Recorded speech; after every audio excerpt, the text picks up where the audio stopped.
Operation सिंदूर में देश का गौरव बढ़ाने वाली कर्नल सोफिया कुरैशी के माता पिता का सम्मान किया गया। देश का नाम रोशन करने वाली कर्नल सूफिया कुरैशी के माता पिता सेवानिवृत्त मेजर जनाब ताज मोहम्मद कुरैशी और हलीमा बेगम कुरैशी का सम्मान किया गया। इस विशेष अवसर पर वडोदरा सेवानिवृत्त राजपत्रित पुलिस अधिकारी संघ और पुलिस कांस्टेबल हेड कांस्टेबल अधिकारी संघ द्वारा संयुक्त रूप से सम्मान प्रदान किया गया।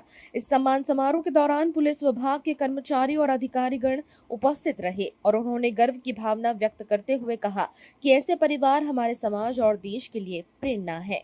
गुजरात के अहमदाबाद में ऑपरेशन सिंदूर की सफलता पर भव्य तिरंगा यात्रा निकाली गई। कश्मीर के पहलगाम में 22 अप्रैल को हुए आतंकी हमले के जवाब में भारतीय सेना ने ऑपरेशन सिंदूर के तहत पाकिस्तान और पीओके में स्थित 9 आतंकी ठिकानों को तबाह करते हुए 100 से ज्यादा आतंकियों को मार गिराया। इस ऑपरेशन के बाद भारत पाक सीमा पर तनाव की स्थिति बनी रही, लेकिन हर बार भारत ने पाकिस्तान को मुंह तोड़ जवाब दिया। भारतीय सेना की इस वीरता और पराक्रम को सलाम करते हुए अहमदाबाद में एक भव्य तिरंगा यात्रा का आयोजन किया गया, जिसमें गुजरात के मुख्यमंत्री भूपेंद्र पटेल सहित हजारों लोग शामिल हुए। हिंदुस्तान का है गुरूर। ऑपरेशन सिंदूर, ऑपरेशन सिंदूर। ये यात्रा नए वाड़ज के व्यासवाड़ी चौराहे से शुरू होकर आरटीओ सर्कल होते हुए सुभाष ब्रिज तक निकाली गई। करीब 2 किलोमीटर लंबी इस यात्रा में हजारों लोगों ने भाग लिया।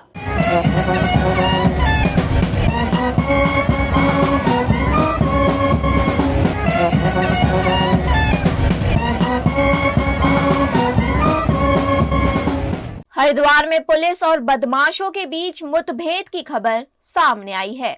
उत्तराखंड के हरिद्वार जनपद के रुड़की क्षेत्र में पिरान कलियर में पुलिस और बदमाशों के बीच मुठभेड़ हो गई। मुठभेड़ में एक बदमाश को गोली लगने से वो घायल हुआ, जिसे इलाज के लिए रुड़की सिविल अस्पताल में भर्ती कराया गया। वहीं कुछ बदमाश मौके से फरार हो गए, जिनकी तलाश जारी है।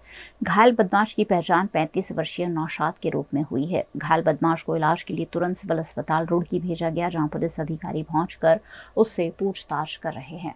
जिसको थाना कलियर के रोलाहेड़ी के पास जो गांव के पास में एक सूचना पुलिस को प्राप्त हुई थी कि कुछ लोग गौवंश को काट रहे हैं, उसके बाद उसका वहाँ से सप्लाई किया जाना। तत्काल पुलिस ने मौके पर कार्रवाई करते हुए रोलाहेड़ी के जंगलों को घेर के इन लोगों को जब पकड़ने की कोशिश करी, इनके द्वारा भागने की फिराक में पुलिस के ऊपर फायर किया गया।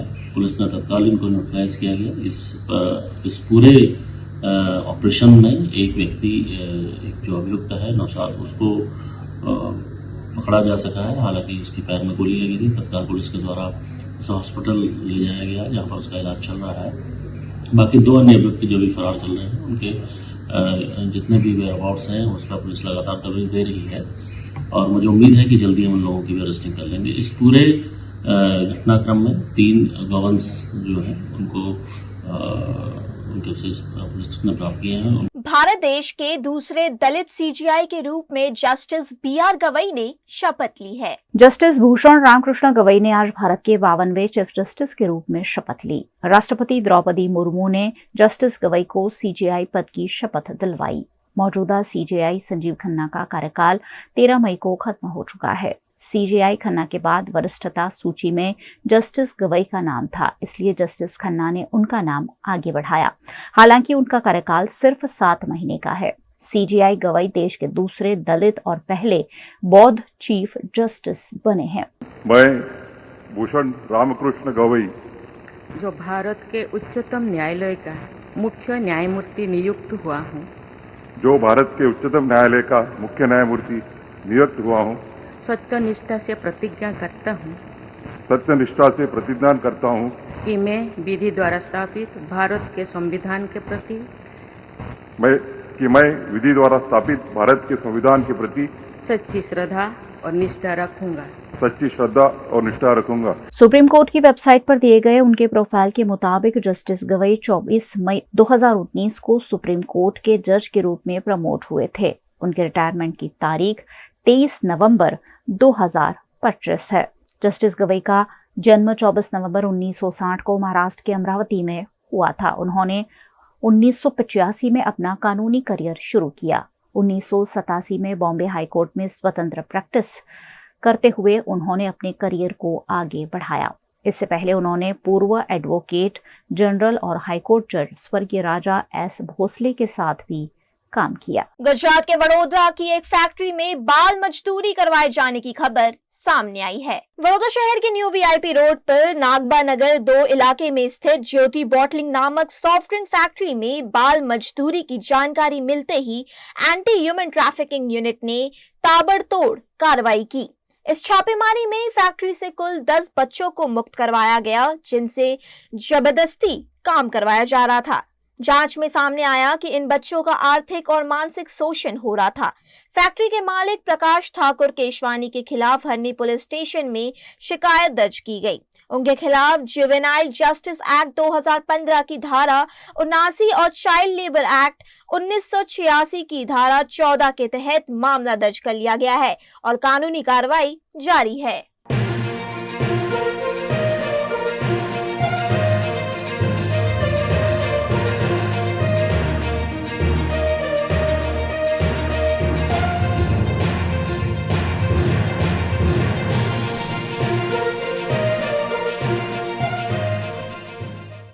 V&M Foundation, transforming lives, empowering communities.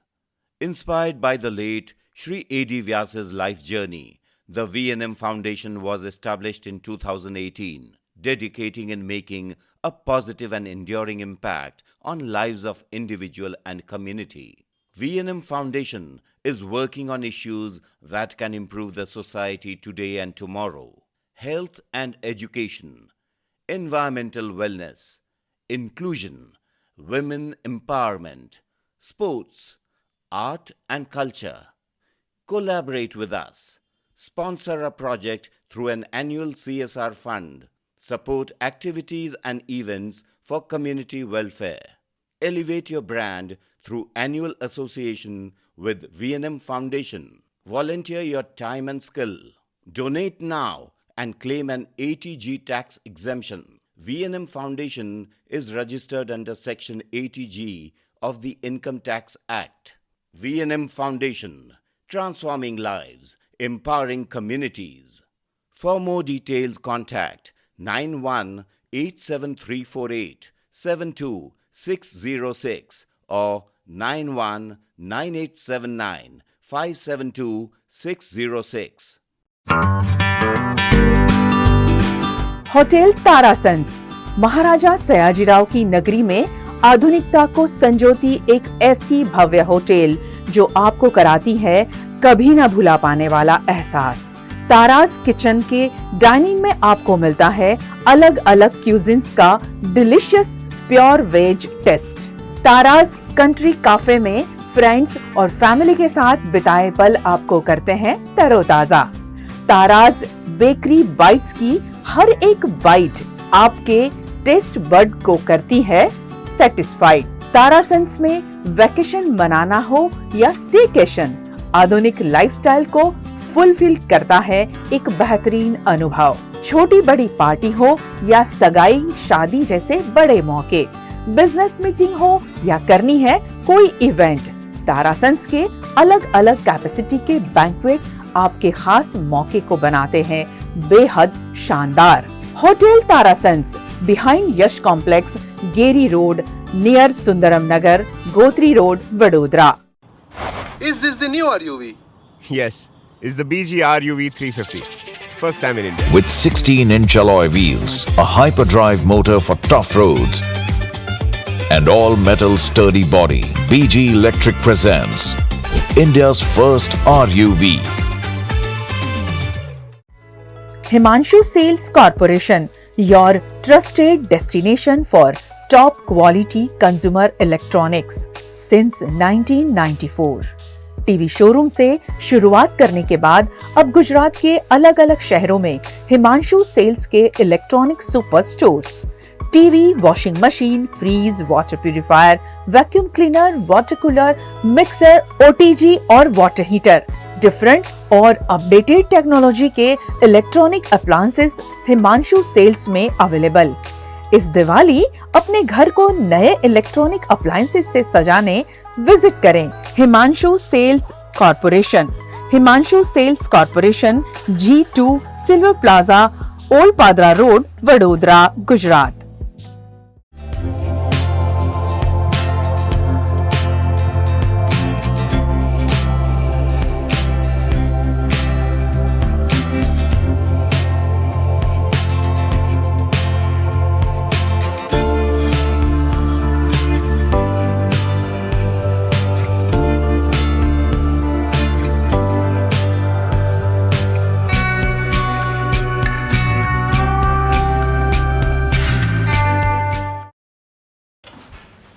ठीक से साफ करो, ऊपर ऊपर से नहीं।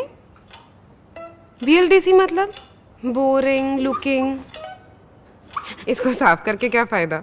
इतनी बेइज्जती। Switch to RR Signature Designer BLDC fans, जो बोरिंग लुकिंग नहीं, वेरी स्टाइलिश लुकिंग है।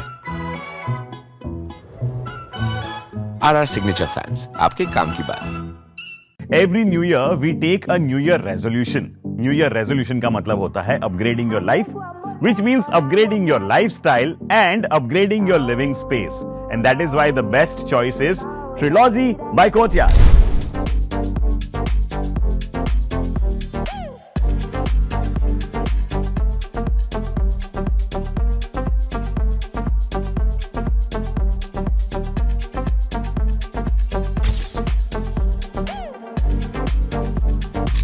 Trilogy by Courtyard. Finest architecture, world-class amenities, and a great space to live. Come check it out. Paneri embroidery अब नए रंग रूप में। आप पानेरी पहुंचे हैं तो मानो आपकी सारी शॉपिंग हो सकेगी एक ही जगह पर। पानेरी में festive collection, casual collection, nightwear, innerwear के साथ अब ज्वेलरी, कई ब्रांड के कॉस्मेटिक्स, पर्स, परफ्यूम और बहुत कुछ। बच्चों से लेकर बड़ों के लिए बेहद खूबसूरत हर कलेक्शन। ट्रेडिशनल ड्रेस चाहिए या स्टाइलिश, पानेरी में सब कुछ वन स्टॉप वन डेस्टिनेशन। खुद के लिए खरीदना हो या दूसरों को गिफ्ट करना हो, पानेरी है सबसे best. Must visit Paneri embroidery, 10 Akota stadium road, Rajnagar society, Akota, Vadodara.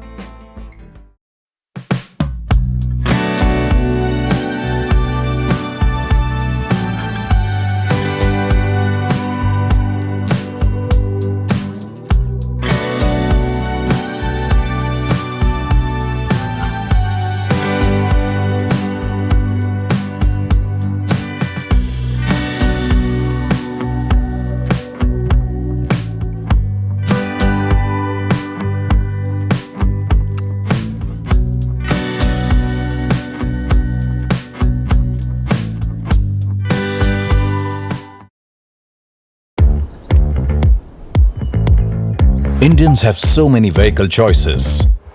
SUV, CUV, MUV, but only for four-wheelers. Two-wheelers have to choose between the comfort of a scooter or the performance of a bike. That's why BG Electric brings to you with 16-inch alloy wheels, a hyperdrive motor for tough roads, and an all-metal body that's super strong. BG Electric presents India's first RUV. V&M Foundation, transforming lives, empowering communities. Inspired by the late Shri A.D. Vyas's life journey, the V&M Foundation was established in 2018, dedicating and making a positive and enduring impact on lives of individual and community. V&M Foundation is working on issues that can improve the society today and tomorrow: health and education, environmental wellness, inclusion, women empowerment, sports, art and culture.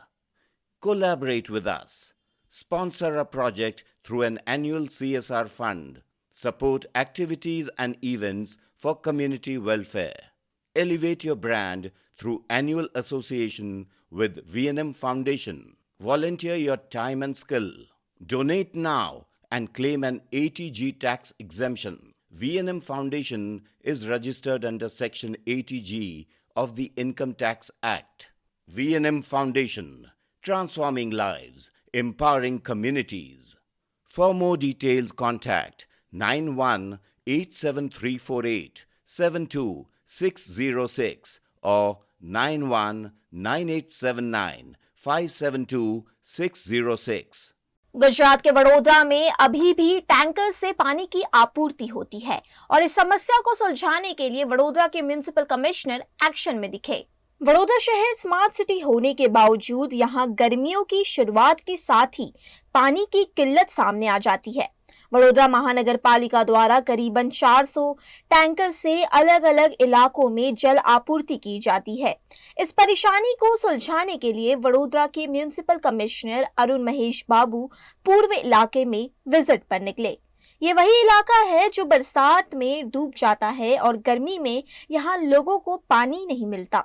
ऐसे में लोगों के साथ बातचीत कर इस मसले को सुलझाने की कवायद वडोदरा के कमिश्नर द्वारा की गई। આજે સવારથી પાણીનું જે પ્રેશરનું ઇશ્યુઝ હતો અમુક વોર્ડ્સમાંથી જે રજૂઆતો મળતા હોય છે એને અમે આજે સ્થળ મુલાકાત જાતે રિવ્યુ લેવામાં આવ્યા હતા એટલે અમુક સોસાયટીઝની વિઝિટ પણ કરી હતી બહુ સારું સંતોષકારક જવાબ આવ્યું છે કે જેથી કરીને 1 કલાકનું પાણી અને 45 મિનિટનું પાણી જે કોર્પોરેશન આપે છે આજે અમે આદર સોસાયટી અને વલ્લભ વાટિકામાં ગયા હતા એટલે લોકોની સારી ઇનપુટ્સ પણ હતું વી વેન્ટ ગૃહિણીઓને ઘરેમાં પણ ગયા હતા એટલે જે ટાંકીની નજીક છે ત્યાં 45 મિનિટ્સનું પાણી આપવામાં આવે છે અને પાણી ભરી જાય છે અને પાણીની ક્વોલિટી પણ ચેક કર્યું સારું હતું બીજી જગ્યામાં પણ ગયા હતા થોડું દૂરના સોસાયટીઝમાં પણ ગયા હતા એ પણ સાંભળવામાં આવ્યું અને બીજી એક સોસાયટીમાં અમે ગયા હતા ત્યાં વરસાદી પાણીનું ભરવાનું રજૂઆત હતી એટલે સ્થાનિક એક્ઝિક્યુટિવ એન્જિનિયર નિલેશ પરમાર એમને સૂચના આપી છે કે આવનારા પ્રી મોન્સૂન એક્ટિવિટીમાં 15 દિવસમાં આ ડ્રેનેજનું બધું ક્લીન કરજો જેથી કરીને ચોકઅપ પાણી બધું નીકળી જાય અને બીજો એક મોટું સમસ્યા કહેવામાં આવી છે કામગીરી ચાલુ છે એ જોવા માટે અમે આવ્યા હતા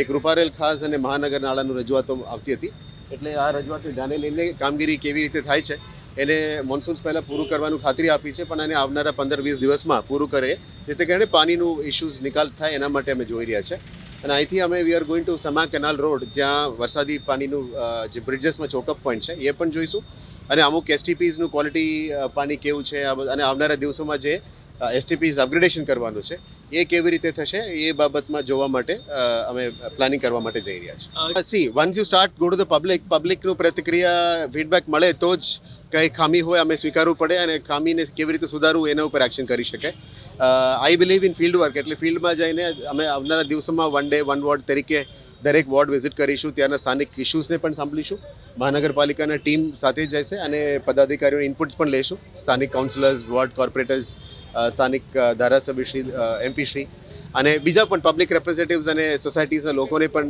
મળશું એટલે કોર્પોરેશનના ટીમ જે અધિકારીઓ ફિલ્ડ કામ કરે છે અને એજન્સીઝ જે કામ કરે છે એને સ્પીડમાં થોડું વેગ આપવા માટે પ્રયત્ન કરીશું જેથી કરીને મોન્સૂનની અંદર જે પણ કામગીરી પ્રી મોન્સૂન એક્ટિવિટી કરવાનું છે એ વહેલા તકે પૂરું થઈ જાય મને નથી લાગતું ટ્યુઝડેઝ મીટિંગ છે 2 દિવસ વરસાદી પાણી અને પ્રી મોન્સૂન એક્ટિવિટી કરીને બધા ફિલ્ડમાં છે એ ફરી કન્ટિન્યू થશે म्युनिसिपल कमिश्नर अरुण महेश बाबू की इस विजिट के दौरान कॉर्पोरेटर आशीष जोशी, विपक्ष के नेता चंद्रकांत श्रीवास्तव समेत के स्थानीय नेता भी मौके पर पहुंचे और साथ मिलकर इस समस्या को सुलझाने की कवायद की।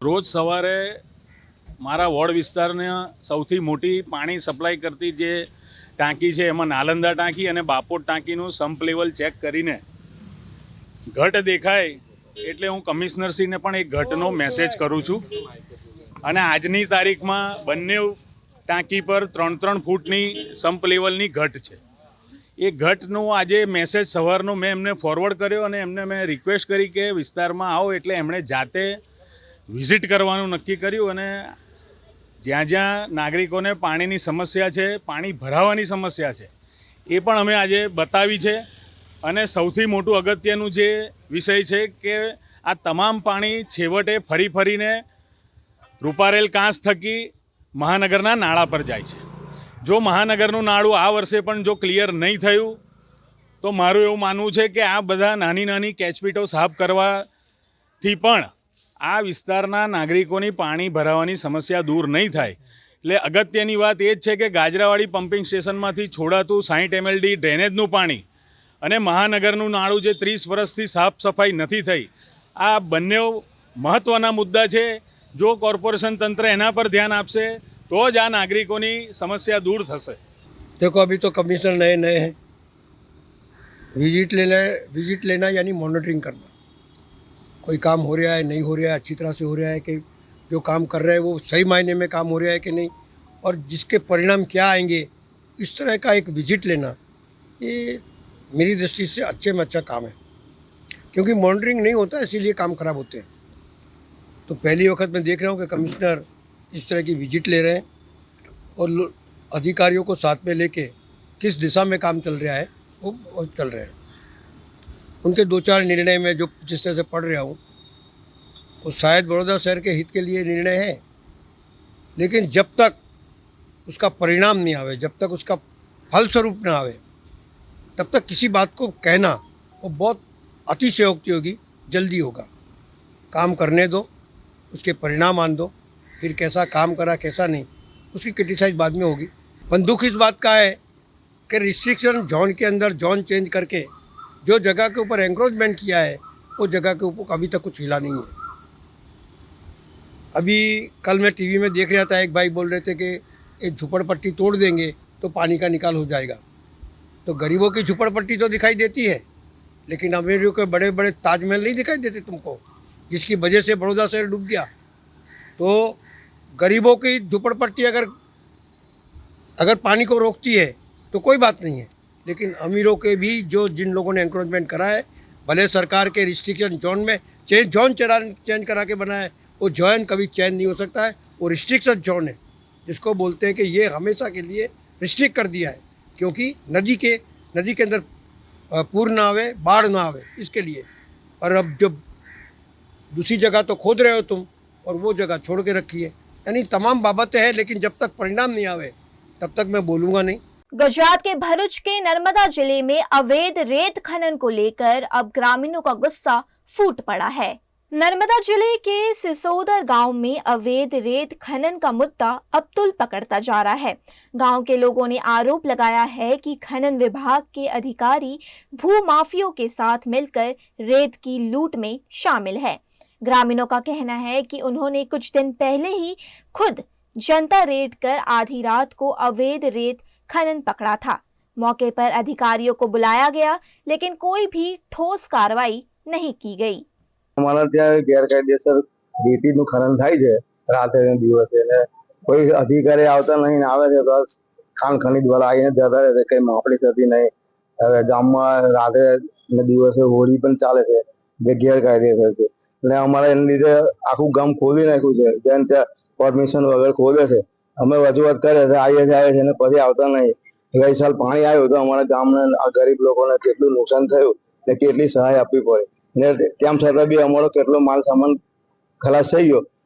મોટામાં મોટી વસ્તુ તો રાતે પરમ દિવસે આ લોકો પકડ્યા અમને, તો આયા જ નહીં। આયા તો પછી આમ કર્યું તેમ કર્યું, દોડા દોડી કરીને છોડી મૂક્યા, ફરી પાછા બોલાયા, તો હવે એનું કોઈ કાર્યવાહી થતી નહીં। વાહનો અહીંયા આગળ આવી ગયા છે 9 જેટલા, પણ તેના બીચ ઉપર કોઈ કાર્યવાહી થતી નહીં। તો અમારી માંગ છે કે કાર્યવાહી કરો। અમે હમણાં કલેક્ટર સાહેબને આવેદનપત્ર આપ્યું છે, એનું પરિણામ આવવું જોઈએ એવું અમે વિચારીએ છીએ। ના, તે દિવસ રાત્રે છે ને અમે ફોન પર ગોર સાહેબને જાણ કરેલી કે ગોર સાહેબ રાત્રે 2 નંબરમાં ખનન ચાલે છે, તો ગોર સાહેબે કઈ જવાબ આપ્યો ના।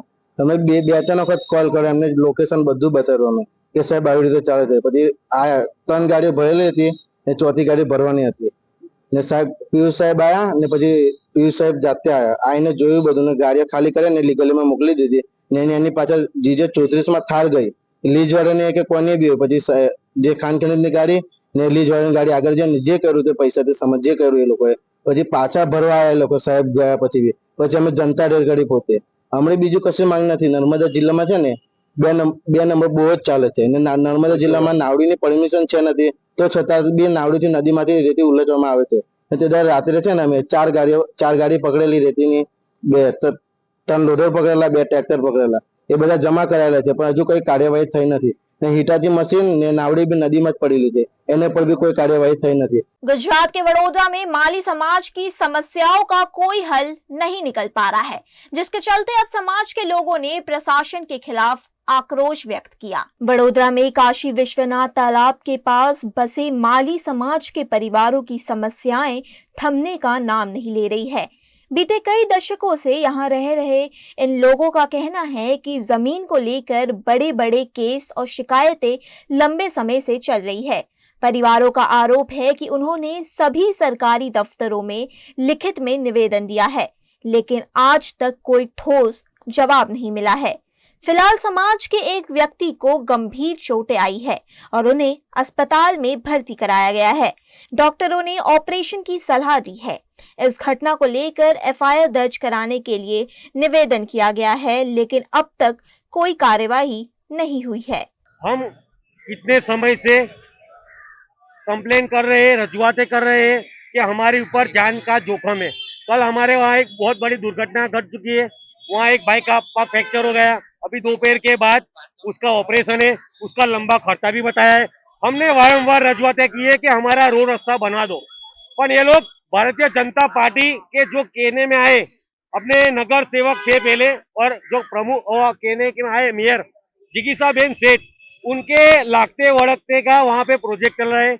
यानी इन लोगों ने जो अधिकारी है उन लोगों के हाथ बांध दिए, आंखों पर पट्टी लगा दी है।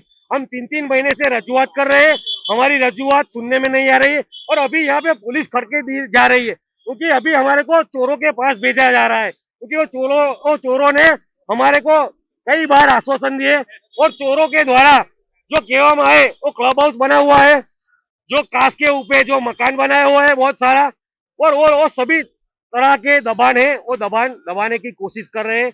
और आज जो पुलिस खड़की गई है, हम स्वतंत्र भारत के नागरिक है, बांग्लादेश और अफगानिस्तान से नहीं आए हुए, यानी हमारे को न्याय चाहिए। आपने हाथ इसलिए बांधे क्योंकि भारतीय जनता पार्टी ने कमिश्नर साहब और अधिकारियों के हाथ बांध दिए, और आंख पे पट्टी इसलिए कि वहां पे कोई विजिट करने आता है फिर बंद हो जाता है। गुजरात के वडोदरा के कारेली बाग क्षेत्र में अतिक्रमण विरोधी अभियान चलाकर लारी, गल्ला और फूड टेम्पो हटाए गए। वडोदरा के कारेली बाग क्षेत्र में नगर निगम की अतिक्रमण विभाग ने मंगलवार रात को अचानक कार्रवाई करते हुए आम्रपाली से संगम की ओर जाने वाले रास्ते पर अतिक्रमण हटाने का अभियान चलाया। कार्रवाई के दौरान सड़क किनारे खड़ी लारियां, ठेले और खाने पीने वाले टेम्पो जब्त किए गए। इस कार्रवाई से इलाके में हड़कंप मच गया और लारी गल्ला संचालकों में अफरा तफरी मच गई। रात के समय अचानक हुई इस कार्रवाई का लारी धारकों ने विरोध भी किया, लेकिन नगर निगम की टीम ने सख्ती से अतिक्रमण हटाया और ट्रैफिक मार्ग को साफ कराया। મને તો એ ખબર નહીં પડતી, વડોદરા શહેરની અંદર જે જગ્યાએ સૌથી વધારે અવરજવર હોય છે એવી જગ્યા પર ટ્રાફિકનું નિયમન થતું નથી, કેમ કે તમે અમિતનગર જઈ આવો, ચકાચકવાળો ખુલ્લો છે બરફવાળો, એને પ્રાઇવેટ જગ્યામાં પૈસા નાખીને બધું કરેલું છે, તો એ જગ્યાએ આ દબાણવાળા નહીં જાય, કેમ કે રોડ પર ગાડીઓ હશે, રોડ પર એને વાહનો હશે, ત્યાં ટ્રાફિક બહુ જ સમસ્યા છે। પણ જ્યારે ગરીબ લોકો અહીંયા આગળ લારીઓ મૂકી અને પોતાનું જીવન ગુજરાન ચલાવતા હશે ને, તો આ લોકો એમને હેરાન કરે છે। તમે જુઓ 100 મીટરથી દૂર છે, 100 મીટરથી દૂર હોવા છતાં મોટા મોટા ટેમ્પા લાવીને આ લોકો ગરીબો જોડે જે કરી રહ્યા છે ને, આ ખરેખર કોર્પોરેશનને શરમ જેવી બાબત છે। તમે જો રાતના 12 વાગે નાના નાના છોકરાઓ લઈને આ લોકો ધંધો કરતા હોય છે, 11 સાડા 11 વાગી ગયા, તો એ લોકોને ગરીબો માટે આ લોકો ગરીબો પોતાનું આજીવિકા ચલાવવા માટે આ ધંધો કરતા હોય। હા, આપણે એમને પણ કહીએ છીએ કે તમે ટ્રાફિકનું નિયમન કરો। તમે જુઓ કેટલા અંદરથી એ લોકો ઊભા રહે છે, પણ જે જગ્યાએ ટ્રાફિકની સમસ્યા હોય છે, જે જગ્યાએ ખરેખર દબાણ હોય છે, જે જગ્યાએ પોતાના જે એ હોય મળતિયા હોય 20-20 રૂપિયા શાકભાજીની લારીઓ પર ઉભરાતા હોય, એવા પણ છે મારી જોડે પુરાવા, ત્યાં લોકો નહીં જાય। પણ જ્યારે ગરીબ પોતાની આજીવિકા એક ટર્મનું ખાવા કરવા માટે જ્યારે પોતાની લારી ખોલશે ને, તો મોટી મોટી દુકાનોને ફાયદો કરાવવા માટે આ લોકો લારીઓ બંધ કરાવે છે।